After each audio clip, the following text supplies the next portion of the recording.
to the way that we started. Fun week here so far on First Take. Let's move on to Aaron Rodgers. Stop me if you've heard this one before, but Aaron Rodgers is undecided on his football future.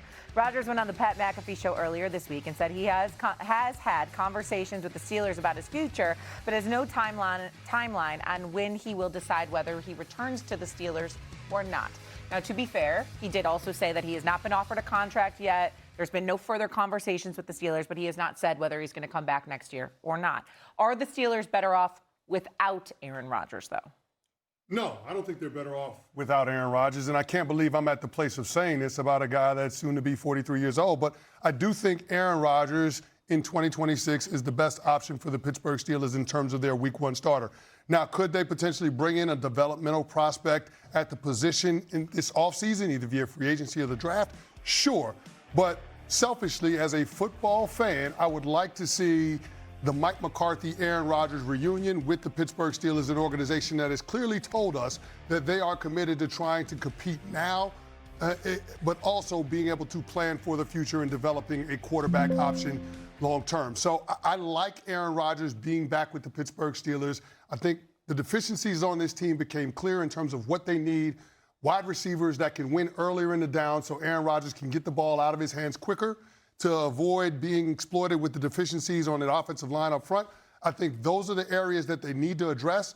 But I like Aaron Rodgers coming in and offering the Pittsburgh Steelers some semblance of stability year over year at the quarterback spot. Chris, I see it differently, and let me tell you guys a story. Back in 2009, we hired Rex Ryan to be our head coach. You guys know who Rex is? Yeah, we know. Heard of him. He bloviates from time to time. Yeah. And we had Brett Favre under contract, ironically, and we felt organizationally it was the appropriate time for a reset. I think Aaron Rodgers is one of the all-time great first ballot Hall of Famer. I think he had a great career. But if we're trying to establish Mike McCarthy and we're trying to transition into a new era, again, as you mentioned, Chris, he's going to be 43 in December. You go back a year ago, they were 18th in points scored. This is a team that needs a transformational reset.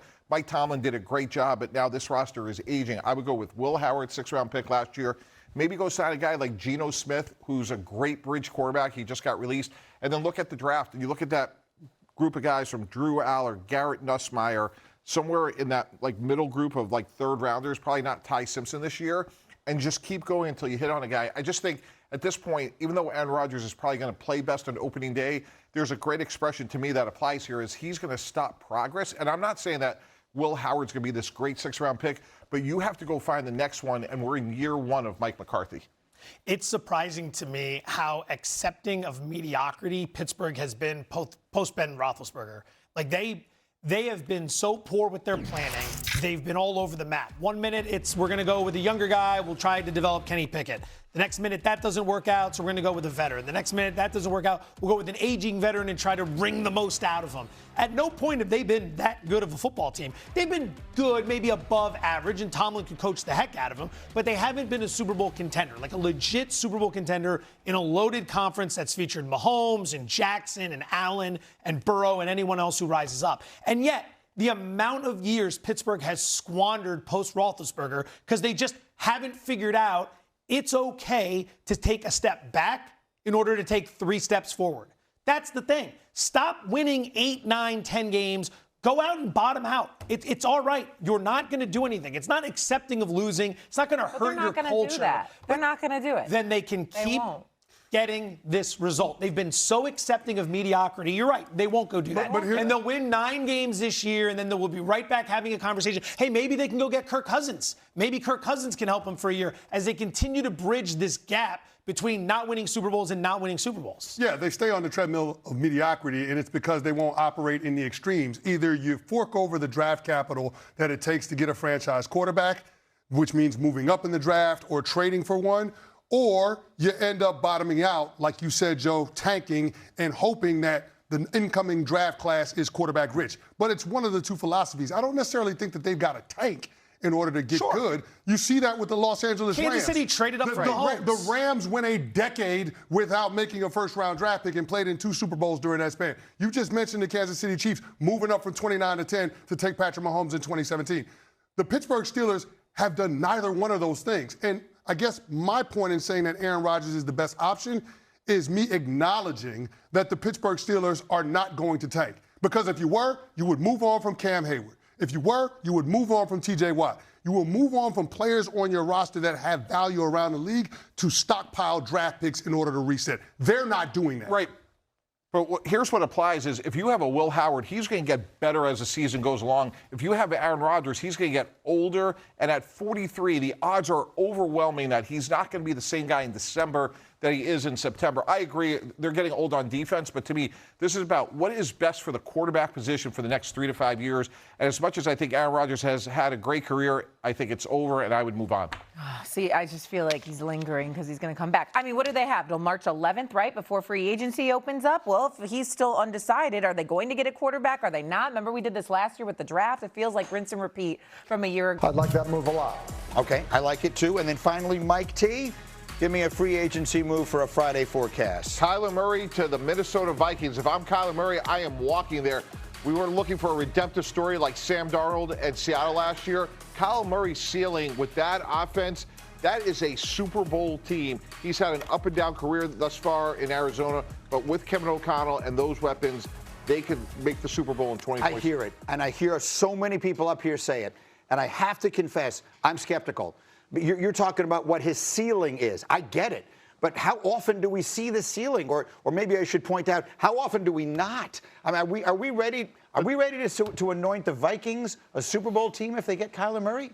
Yeah, because Kevin O'Connell has shown he can win games with a lot of different quarterbacks. The only one that has prevented it so far is J.J. McCarthy. Right. And they don't know what they have there. So Minnesota's plan is to try and bring in some kind of veteran, someone like Kyler Murray or like if Geno Smith were to get cut from the Raiders, who you can get on a minimum salary deal. So it's not a major commitment. So if the light goes on for J.J. McCarthy and he beats the guy out, it's not the end of the world. Kyler Murray is a former #1 pick that would get J.J. McCarthy's attention and might be exactly what Minnesota's looking for. Greeny, if we go back a couple years ago, you probably had the same reaction about Sam Darnold leaving the Jets. Right. Really inconsistent. Daniel Jones leaving the Giants. Really inconsistent. So from an evaluation standpoint, you say, is it on tape? Yes, it is. Can we get it out of him more consistently? As Grouse just said, with Kevin O'Connell and those two wideouts, I believe they can. Let me ask Vikings currently 30-1 to win the NFC. They're tied for 10th in terms of the odds. Wow. So they're an afterthought. If you think a move like this can put them in contention, that's a great play. And keep in mind with Murray, he had only ever known success in his career. Undefeated as a starter at Allen High in Texas, goes into college, wins a Heisman Trophy, contends in the playoff, goes pro, was drafted 9th overall by the Oakland A's, formerly the Oakland A's. This is the first big adversity he's faced. I'm very interested to see how he bounces back coming off this. How do you like the mix there, Tim Hasselbeck, as a quarterback, Kyler Murray, and the offense that we typically, at least, have seen Kevin O'Connell run? Yeah. I don't think it moves the needle the way, Mike and Graz are saying that it will. I just don't. Look, the physical ability is there. Like, there's no question about that. That's never been the issue. And so I think that when a quarterback goes in, and it's not just strictly anointing the guy as the starter, you're walking into an awkward situation where there's a first-round draft pick who they're not ready to totally turn the page on yet. There's a lot that goes into it. That relationship between both quarterbacks, how you end up, winning over the locker room. And so I think when you look at, the Daniel Jones situation in Indianapolis, completely different. Anthony Richardson wasn't healthy. I mean, no one there thought that he could play.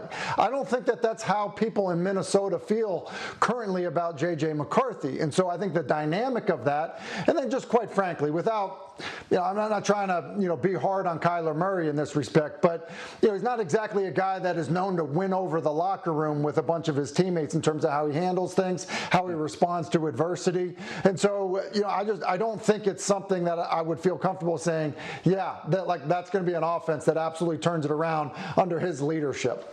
Okay, a lot of different